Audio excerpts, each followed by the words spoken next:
Sa ngalan ng Ama, ng Anak, ng Espiritu Santo, Amen.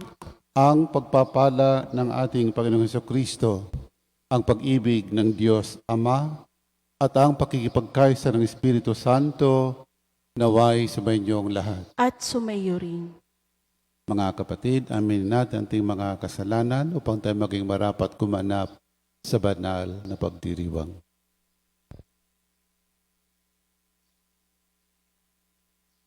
Inaamin ko sa makapangyarihang Diyos at sa inyong mga kapatid, na lubha akong nagkasala sa isip, sa salita at sa gawa, at sa aking pagkukulang. Kaya isinasamo ko sa mahal na Birheng Maria, sa lahat ng mga anghel at mga banal, at sa inyong mga kapatid, na ako'y panalangin sa Panginoong ating Diyos.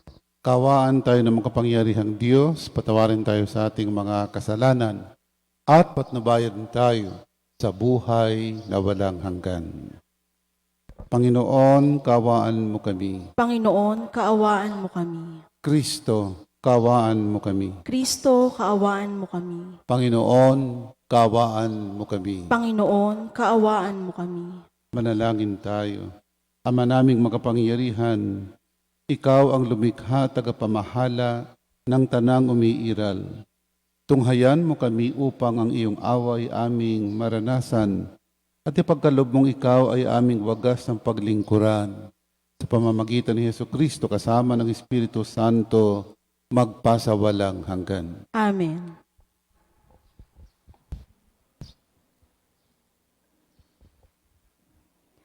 Pagbasa mula sa unang sulat ni Apostol San Pablo sa mga taga-Korinto. Mga kapatid, tungkol sa mga babanggitin ko ngayon, hindi ko kayo maaaring purihin. Ang inyong pagtitipon ay hindi nakabubuti, kundi nakasasama. Una sa lahat, nabalitaan kong kayo'y nagpangkat-pangkat sa inyong pagtitipon, at ako'y naniniwalang may katotohanan iyon. Kailangan pang magkabukod-bukod kayo upang makilala kung sino ang mga tapat. Sa inyong pagtitipon, hindi banal na hapunan ang kinakain ninyo. Sapagkat ang bawat isa sa inyo'y nagmamadali sa pagkain ng kanyang dala, kaya't nagugutom ang iba at ang iba na may nalalasing. Wala ba kayong sariling bahay upang doon kumain at uminom? O hinahamak ninyo ang simbahan ng Diyos at hinihiya ang mahihirap? Ano ang gagawin ko ngayon? Purihin kayo? Hindi ko kayo pupurihin. Ito ang aral na tinatanggap ko sa Panginoon at ibinibigay ko naman sa inyo. Ang Panginoong Hesus, nung gabing siya'y ipinagkanulo, ay dumampot ng tinapay, nagpasalamat at pinaghati-hati ito at sinabi, "Ito ang aking katawan na ihahandog para sa inyo. Gawin ninyo ito sa pag-alaala sa akin." Gayon din naman, matapos na maghapunan, ay hinawakan niya ang kalis at sinabi, "Ito ang kalis ng aking dugo ng bago at walang hanggang tipan. Tuwing iinumin ninyo ito, gawin ninyo ito sa pag-alaala sa akin. Sapagkat tuwing kakain kayo ng tinapay na ito at iinom sa kalis na ito, ay ipahayag ninyo ang kamatayan ng Panginoon hanggang sa muling pagparito niya. Kaya nga, mga kapatid, kapag nagkakatipon kayo upang kumain, maghintayan kayo." Ang salita ng Diyos. Salamat sa Diyos. Salmong tugunan. Handa akong naririto upang sundin ang loob mo. Handa akong naririto upang sundin ang loob mo. Ang mga panghandog pati mga hain at mga hayop na handang sunugin, hindi mo na ibig sa dambanay dalhin upang yaong salay iyong patawarin. Sa halip, ang iyong kaloob sa akin ay ang pandinig ko upang ikay dinggin. Handa akong naririto upang sundin ang loob mo. Kaya ang tugon ko, ako'y naririto, nasa kautusan ang mga turo mo. Ang nais kong sundi, iyong kalooban, aking itatago sa puso ang aral. Handa akong naririto upang sundin ang loob mo. Ang pagliligtas mo'y aking inihayag, saan man magtipon ang iyong mga anak, di ako titigil ng pagpapahayag. Handa akong naririto upang sundin ang loob mo. Silang lumalapit sa iyo'y dulutan ng ligaya't galak na walang kapantay. Bayaang sabihin, ang puon ay dakila, nang naghahangad, maligtas na kusa. Handa akong naririto upang sundin ang loob mo.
Sumainyo ang Panginoon. At sumaiyo rin. Ang mabuting balita ng Panginoon ayon kay San Lucas. Papuri sa iyo, Panginoon. Noong panahon yon, nang maituro ni Jesus sa mga tao ang kanyang aral, siya ay pumasok sa Capernaum. Doon may isang kapitang Romano na may aliping mahal sa kanya. May sakit ang aliping ito at nasa bingit ng kamatayan. Nang mabalitaan ng kapitan ang ginagawa ni Jesus, nagpasugo siya sa ilang matatanda sa mga Hudyo upang ipakiusap kay Jesus na puntahan at pagalingin ang alipin. Nang makita nila si Jesus, taimtim silang nakiusap sa kanya.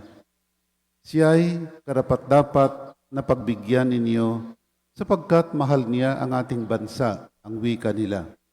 Ipinagpatayo pa niya tayo ng isang sinagoga, kaya't sumama sa kanila si Jesus. Nang malapit na siya sa bahay, ipinasalubong siya ng kapitan sa kanyang mga kaibigan at ipinasabi ang ganito, Ginoo, wag na po kayo magpakapagod. Hindi ako karapat-dapat na puntahan ninyo sa aking tahanan. Ni hindi rin po ako karapat-dapat na humarap sa inyo. Ngunit magsalita po lamang kayo at gagaling na ang aking alipin. Sapagkat ako'y isang taong nasa ilalim ng mga nakatataas na pinuno at may nasasakupan din akong mga kawal. Kung sabihin ko sa isa, humayo ka, siya'y humahayo, at sa iba, halika, at siya'y lumalapit. At sa aking alipin, gawin mo ito, ito'y ginagawa niya. Namangha si Jesus nang marinig ito at humarap sa makapal na taong sumusunod sa kanya. Sinabi niya, kahit sa Israel ay hindi ako nakakakita ng ganitong kalaking pananalig.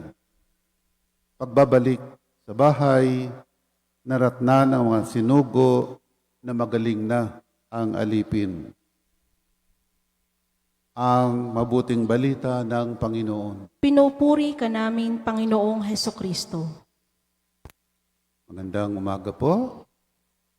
Kalimitan po pag nabasa natin ang Ebanghelyo ito, ang sentro ng ating pagninilay ay lagi doon sa malaking pananampalataya, mahigpit na pananampalataya ng kapitan na hinangaan ni Jesus. At tama naman sapagkat very obvious yung pananalig ng kapitan kay Jesus na mapapagaling niya ang alipin ng kapitan. Pero mayroong isang bagay na maliit na hindi natin dapat kaligtaan sa ating pong pagdinilay. Humingi ang kapitan ng tulong kay Jesus o ng milagro, hindi lamang dahil sa siya ay sumasampalataya kay Jesus, kundi dahil mahal niya ang kanyang alipin. Kalimitan po pag tayo'y dumadalangin, kalimitan po pag tayo'y nagdadasal, ang una at ang pinakamatindi nating mga panalangin ay para sa ating mga sarili. Para sa ating mga sarili. Dito, ang kapitan ay humihingi mula kay Kristo, hindi para sa kanyang sarili, kundi para sa kanyang katulong. Hindi pa nga niya ka-level katulong, alipin. Nakalagay po rito, ang kanyang alipin. Kaya po sa umagang ito'y pagnilayan natin, no? Na sana sa ating mga pagdarasal, sa ating mga pananalangin, hindi lang lagi para sa ating sarili. Hindi lamang para sa ating pamilya, kundi para sa mga tao rin na mga naglilingkod sa atin. Na kung wala sila, ay maaring hindi natin makakamtan o magagawa ang mga pangkaraniwang bagay na ginagawa natin sa araw-araw. At kung wala sila, ay maaring hindi natin nakamtan yung ating mga nakakamtan. Maaring hindi sila significant sa buhay natin. No? Maaring hindi sila, kung minsan hindi napapansin. Kaya panahon na para bigyan natin ng nararapat na pansin ang ating mga katulong. Sa ngalan ng Ama, ng Anak, ng Espiritu Santo. Amen. Mga kapatid, may pananampalatayang kasing tatag ng mga senturyon. Lumapit tayo sa Panginoon at manalangin para sa pangangailangan ng simbahan at ng sandaigdigan. At atin pong itutugon sa bawat panalangin, Panginoon, basbasan mo kaming mga hindi karapat-dapat. Panginoon, basbasan mo kaming mga hindi karapat-dapat. Ang simbahan, naway hindi ituring ang sinuman, saan man bilang banyaga, o waring hindi kasapi. Manalangin tayo sa Panginoon. Panginoon, basbasan mo kaming mga hindi karapat-dapat. Yaong mga namumuno sa ating buhay sibil, naway ituring ang bawat tao ng may katarungan at pagkakapantay-pantay. Manalangin tayo sa Panginoon. Panginoon, basbasan mo kaming mga hindi karapat-dapat. Ang mga taong kakaiba sa atin sa paniniwala, lahi o pinaglakhan, naway matutuhan nating unawain at tanggapin. Manalangin tayo sa Panginoon. Panginoon, basbasan mo kaming mga hindi karapat-dapat. Ang mga matatanda, mga nalulumbay, at mga may sakit, naway tumanggap ng kasiyahan ng pag-ibig ng Diyos sa kanilang paghihirap. Manalangin tayo sa Panginoon. Panginoon, basbasan mo kaming mga hindi karapat-dapat. Ang ating mga yumaong kapatid, naway tanggapin sa kaharian ng buhay na walang hanggan. Manalangin tayo sa Panginoon. Panginoon, basbasan mo kaming mga hindi karapat-dapat. Ama ng lahat ng tao, tinanggap ng iyong anak ang pananampalataya ng senturyon na lumapit sa kanya ng may pagtitiwala at pagpapakumbaba. Ipakita mo sa amin ang iyong kagandahang loob. Ngayong nananalangin kami sa iyo sa pamamagitan ni Kristong aming Panginoon. Amen.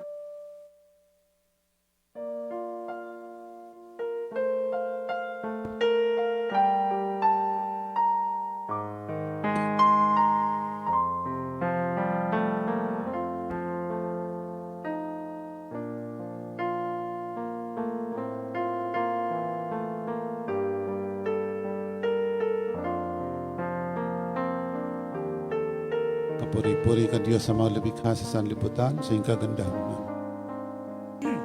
Mula sa lupa't buwan ng paggawang tinapay na ito para maging pagkaing nagbibigay buhay. Kapuri-puri ang poong may kapal, ngayon at kailanman.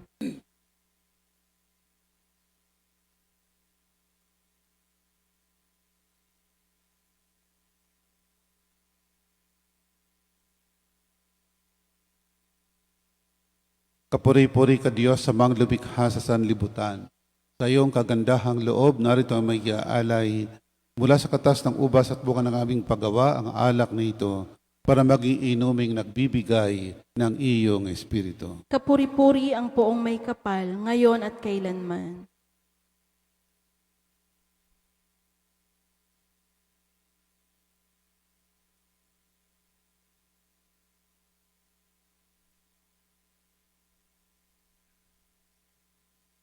Manalangin kayo mga kapatid upang paghahain natin ay kalugdan ng Diyos, Amang makapangyarihan. Tanggapin nawa ng Panginoon itong paghahain sa iyong mga kamay, sa kapurihan niya at karangalan, sa ating kapakinabangan at sa buong sambayanan niyang banal. Ama naming lumikha, maawain mong dinggin ang aming mga pithaya at paunlakan mo ang paghahaing aming inihanda upang ang mga handog ng bawat isang nagbigay para sambahin ang banal mong ngalan ay magkabit ang karagdagan mong kasiyahan sa pamamagitan ni Jesucristo kasama ng Espiritu Santo magpasawalang hanggan. Amen. Sumainyo ang Panginoon. At sumaiyo rin. Ita sa Diyos ang inyong puso at diwa. Itinaas na namin sa Panginoon. Pasalamatan natin ang Panginoong ating Diyos. Marapat na siya ipasalamatan. Ama naming makapangyarihan, tunay kang marapat ikaw aming pasalamatan sa pamamagitan ni Jesucristo naming Panginoon. Siyang salitang katuwang at kapiling, nung lahat ng may iral ay iyong likhain. Sisinugo mo para kami sa gipit palayain, kaya't siya'y kinalingan ng mahal na Birhen na naging kanyang inang totoo sa kapangyarihan ng Espiritu Santo. Inako niyang sundin ang loob mo at kamti ng sambayan ng banal para sa iyo. Pinagtiisan niyang iunat sa krus ang kanyang mga kamay upang magwakas ang kamatayan at mahayag ang pagkabuhay. Kaya kaysa ng mga anghel ang sisiawit ang papuri sa iyo, nang walang humpay sa kalangitan, kami nagbubunyi sa iyong kadakilaan. Santo, Santo, Santo Panginoong Diyos ng mga hukbo, napupuno ang langit at lupa ng kadakilaan mo. O sana sa kaitaasan, pinagpala ang naparirito sa ngalan ng Panginoon, o sana sa kaitaasan. Ama naming banal, ikaw ang bukalang tanang kabanalan, kaya't sa pamamagitan ng Espiritu gawin mong banal ang mga kaloob na ito, upang para sa amin maging katawan at dugo ng aming Panginoong Hesukristo. Bago niya pinagtiis ang kusang loob na maging handog, hinawakan niyang tinapay, pinasalamatan kaniya, pinaghati-hati niya yon, iniabot sa kanyang maalagad at sinabi, tanggapin ninyong lahat ito at kanin. Ito ang aking katawan na ihahandog para sa inyo.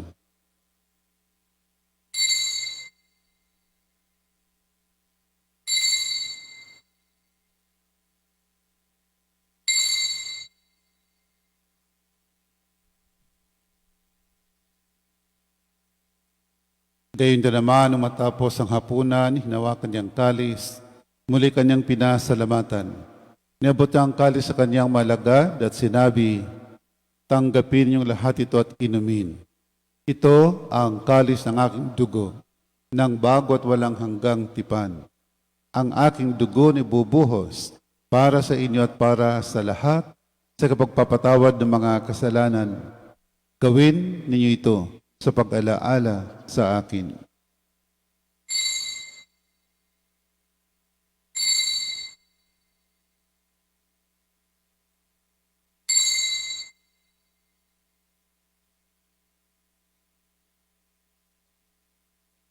Ipagbunyi natin ang misteryo ng pananampalataya. Si Kristo'y namatay, si Kristo'y nabuhay, si Kristo'y babalik sa wakas ng panahon. Ama, ginagawa namin ngayon ng pag-aalala sa pagkamatay at muling pagkabuhay ng iyong anak. Kaya tiniaalay namin sa iyong tinapay na nagbibigay buhay at ang kalis na nagkakaloob ng kaligtasan. Kami nagpapasalamat dahil kami iyong minarapat at tumayo sa harap mo para maglingkod sa iyo. Isinasamo namin kaming magsasalo-salo sa katawan at dugo ni Kristo ay mabuklod sa pagkakaisa sa pamamagitan ng Espiritu Santo. Ama, lingapin mo yung simbahang laganap sa buong daigdig Puspusin mo kami sa pag-ibig, kaysa ni Francisco naming Papa, ni Gilbert na aming Obispo, at ng Tanang Kaparian. Alalahan mga kapatid naming nahimlay na may pag-asang sila'y muling mabubuhay. Gayon din ang lahat ng mga pumanaw. Kawan mo sila't patuloyin sa iyong kaliwanagan. Kawan pagindapatan kaming lahat na makasalo sa iyong buhay na walang wakas. Kaysa ng mahal ni Birheng Maria na ina ng Diyos, kaysa ng poong San Jose na mga apostol at ang lahat ng mga banal na namuhay dito sa daigdig ng kalugod-lugod sa iyo. May pagdiwang nawa namin ang pagpupuri sa kararangal mo sa pamamagitan ng iyong anak na aming Panginoong Hesukristo. Sa pamamagitan ni Kristo kasama niya at sa Kanya, ang lahat ng parangal at papuri ay sa Diyos amang makapangyarihan, kasama ng Espiritu Santo, magpasawalang hanggan.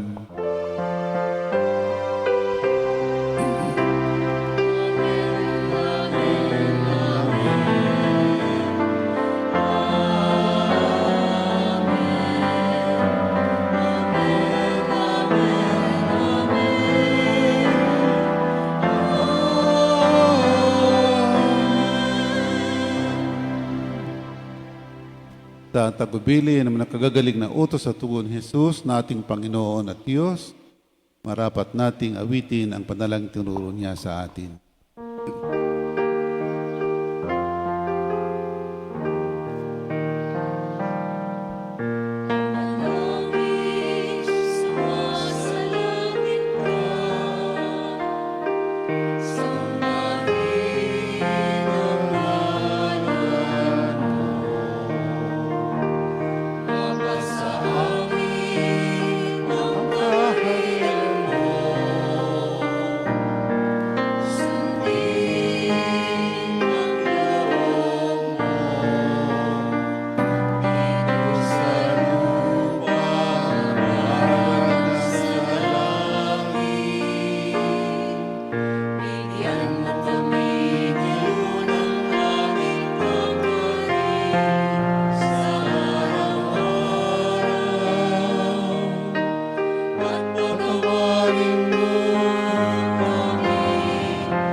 Hinihiling namin kami yadya sa lahat ng masama, pagkalooban ng kapayapaan araw-araw, iligtas sa kasalanan, at ilayo sa lahat ng kapahamakan. Samantalang aming manabikan dakilang araw ng pagpapahayag ng tagapagligtas naming si Hesu Kristo. Sapagkat iyo ang kaharian at ang kapangyarihan at ang kapurihan magpakailanman. Amen. Panginoong sa Kristo, sinabi mo sa mga apostol, kapayapaan ang iniiwan ko sa inyo. Ang aking kapayapaan binibigay ko sa inyo. Tunghayan mo ang aming pananampalataya at huwag ang aming mga pagkakasala.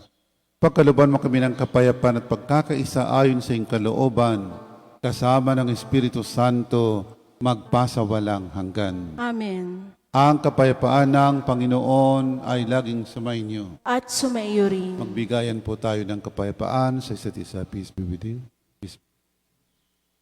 Kordero ng Diyos na nag-aalis ng mga kasalanan ng sanlibutan, maawa ka sa amin. Kordero ng Diyos na nag-aalis ng mga kasalanan ng sanlibutan, maawa ka sa amin. Kordero ng Diyos na nag-aalis ng mga kasalanan ng sanlibutan, ipagkaloob mo sa amin ang kapayapaan. Mga kapatid, narito si Kristo ang Kordero ng Diyos na nag-alis ng mga kasalanan ng sanlibutan. Mapalad tayong nanyayahan sa Patuloy sa iyo, ngunit sa isang salita mo lamang ay gagaling na ako.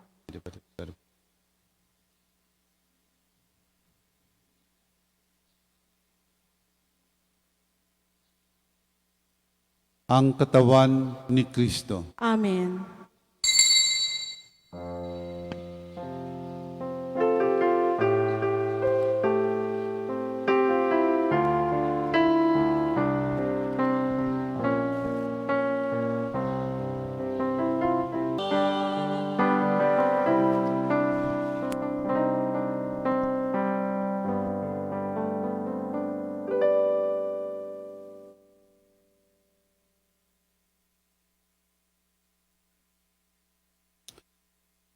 Manalangin tayo.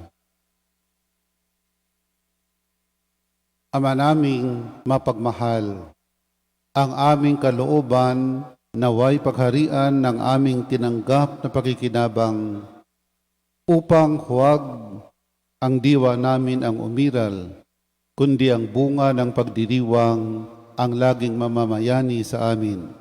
Sa pamamagitan ni Kristo kasama ng Espiritu Santo, magpasawalang hanggan. Amen.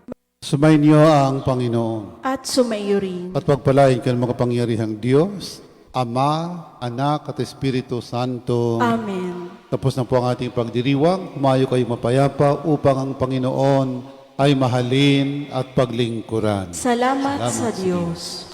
Magandang umaga po.